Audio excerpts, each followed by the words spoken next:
what I've created is this thing called ROI, how to get an ROI by applying ROI for your remote workforce. So we want to get a return on our investment. And here's a little acronym. So the first R here is responsiveness, respect, and trust. Responsiveness, as you know, is vital. And when we do it right, we create an understanding about what responsiveness means and what it looks like on our team. And we hold each other and ourselves accountable to it. It builds high levels of respect and trust that you're a valuable team member. So we really need to respect our employees as professionals, believe that they want to do a good job. 99% do. And the flip side, as an employee, we have to respect our employer and do the right thing, do what's expected of us. And when we treat each other as adults, I really believe people respond as adults. We agree on appropriate levels of responsiveness and timeliness required to support our teammates, and really agree that immediate is not necessarily a reasonable standard, because there's no way to really tell when that's what immediate is to me or to you. So we just have to, again, discuss, negotiate, and talk about what that looks like. And respect, responsiveness, and timeliness agreements to build high levels of trust and respect across the team. Ben, what do you do for responsiveness, and what are your expectations, since you do have that distributed workforce along these lines? Mm-hmm. Some of the examples that you've given were some experiences you had with some folks that are 12 hours time difference away from you. Most of my team, I had mentioned Serbia earlier, most of my team is based out of Serbia, and they are, to me, a perfect difference in time away. They are 6 hours ahead of us typically, though there's a darn week where we spring ahead and we fall back, and Europe hasn't done that yet. I wish we could figure that out as a global community, right. But that's just a couple weeks out of the year. But for the most part, they're 6 hours ahead, and that allows us as team members to do something that Matt Mullenweg mentions as well, which is have this opportunity for deep, uninterrupted work, where we're really able to dive deep into what we do as individuals. And at the same time, we have hours where, typically they're daytime hours. They're times that, we both be working. But that said, not only were we a completely remote team, and we should differentiate between this when Automatic talks about their work environment. They are both a remote team and a flex team. So not only are they distributed in that they don't necessarily have an office to go to, but they're not expected to be working on particular hours.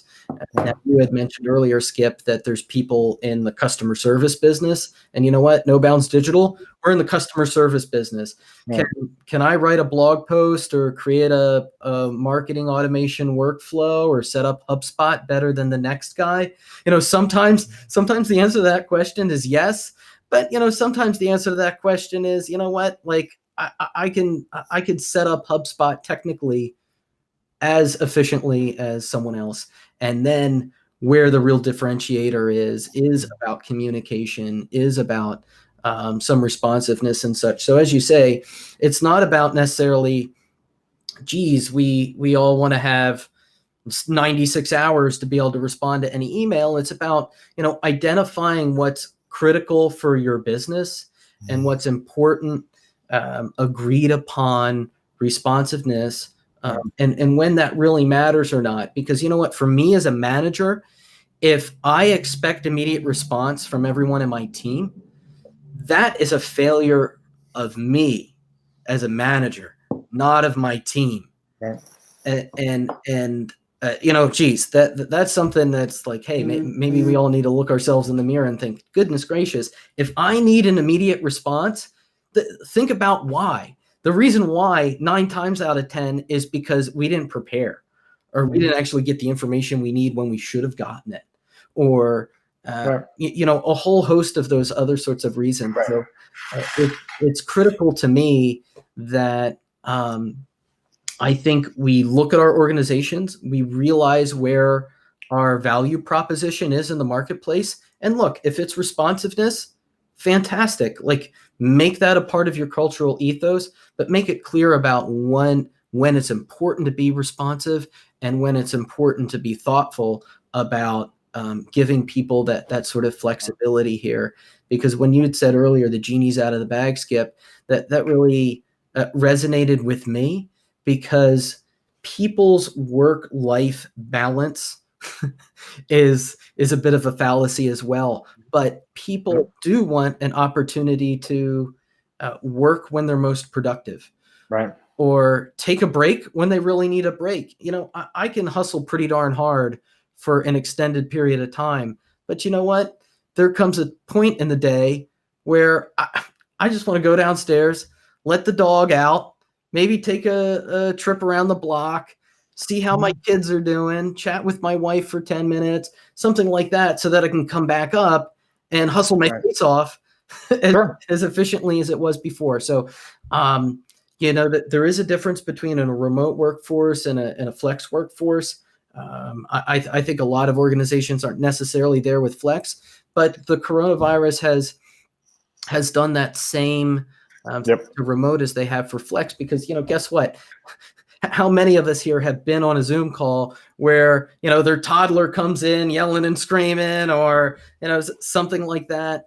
I think it's been a really positive thing for the marketplace that we've been able to extend each other some grace in those instances.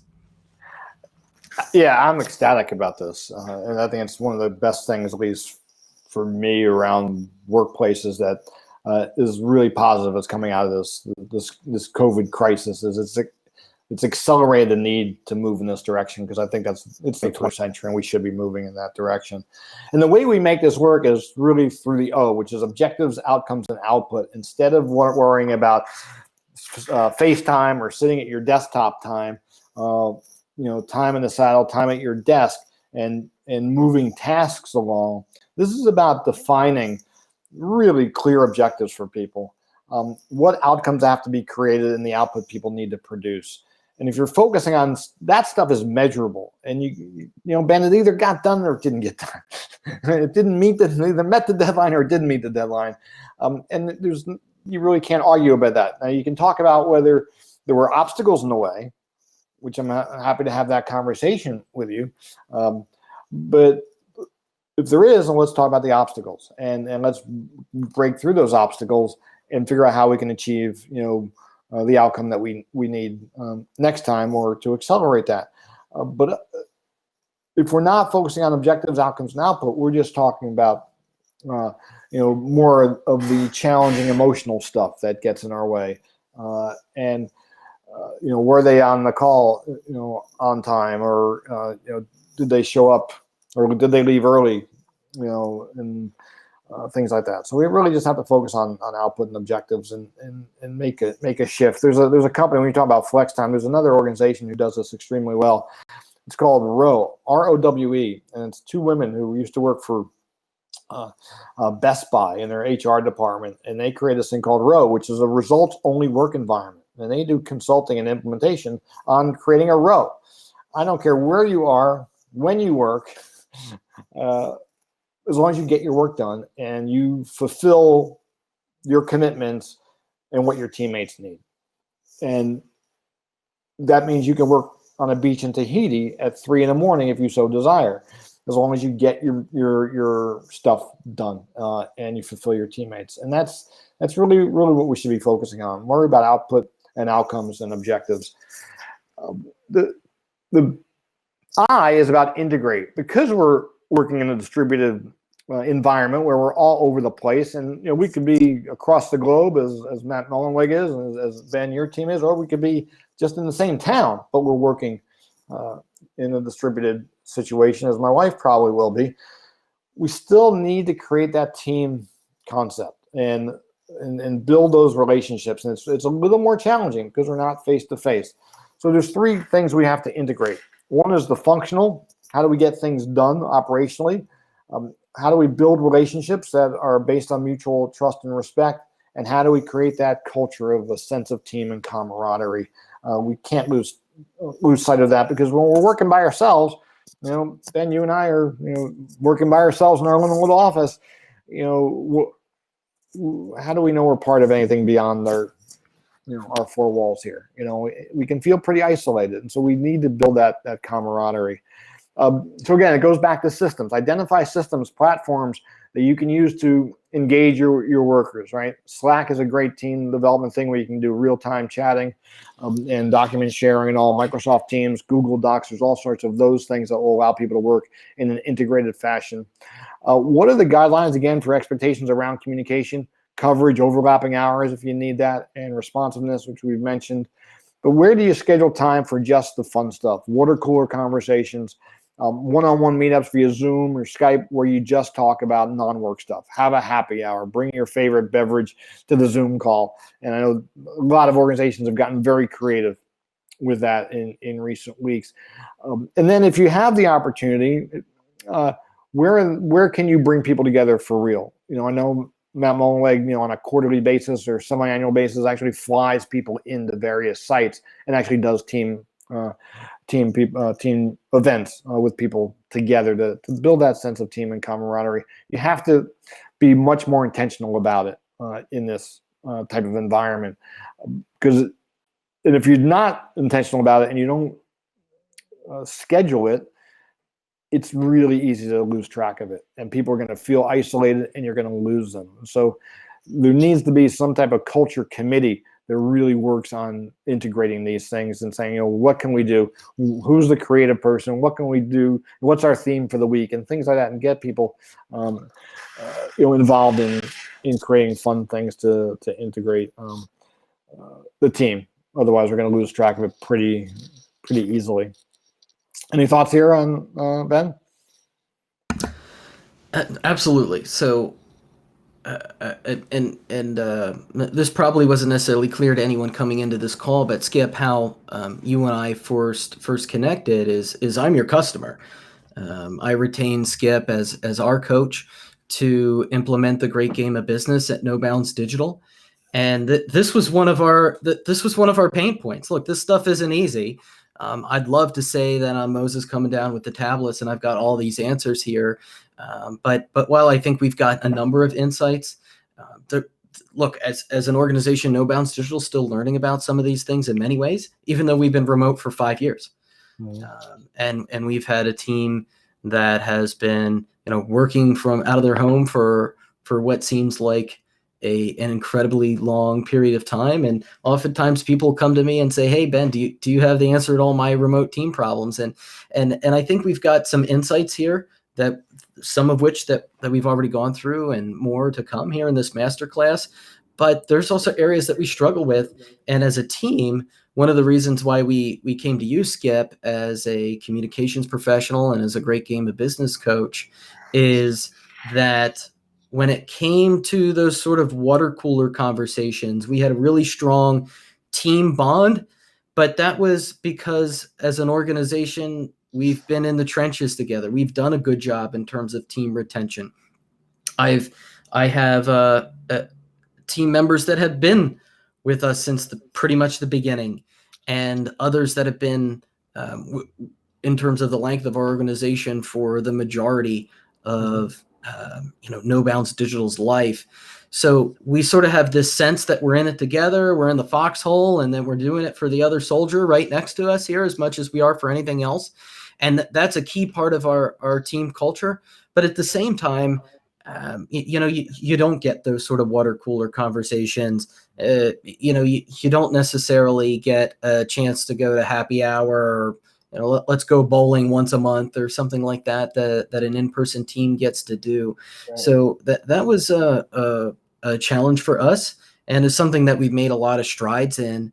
But this really also goes back to your team culture as well. One of the things that we tried with the great game of business that didn't necessarily motivate us as a team is buying stuff for our team. So we would have a mini game where we would try to meet an objective that would improve our capabilities as a business, and we would hit it. Everyone we would buy the stuff, and no one cared. Like even if we all came up with it as a team. No one really cared because us as individuals aren't necessarily super excited about that. So then we had to go back to the drawing board and get creative about that process and what would be a real motivator for us as individuals that are a part of this organization that is No Bounds Digital when we hit those goals, when we beat those mini games. So I would say what we're talking about now are best practices. These are absolutely systems and tools that you should be looking at. These are absolutely things that you might see if a happy hour of sorts works with you and your team. But you know what? Maybe it doesn't. Right. And that's okay. You know what? You're on absolutely new territory for your organization. Try it, see how it goes. And if it falls flat, you know what? Know that you've got another opportunity later to try it again, because you're creating new traditions for your organization. You're creating a new culture as you evolve in the 21st century. And that's, to speak a little bit to that on this slide, the thing that you mentioned, you have to engage everybody in the conversation. What's going to work for us? What do we want it to be like? And if you get everybody's input and start creating it amongst the team and not dictating it, people are going to support what they help create, and they'll be more on board with it. And again, you just have to get creative and find your way, really, and dabble in some things, try some things, and you'll find what works for your people. One of the things that I espouse people to do is create a thing called a team agreement, where you identify the 4 or 5, no more than 6 key tenets of how we promise to interact and engage with each other. And then you hold people accountable to that. Again, they've created it. And one of the things that's really important for a lot of the brick and mortar organizations that are transitioning, including some of my manufacturing clients, because there's some people in the manufacturing company, you've got to be on site. You're a machinist. You need to work the machine. You can't work remotely from home. Someday that may be possible. Right now it's not. So there's going to be some people working on site because that's the nature of their job.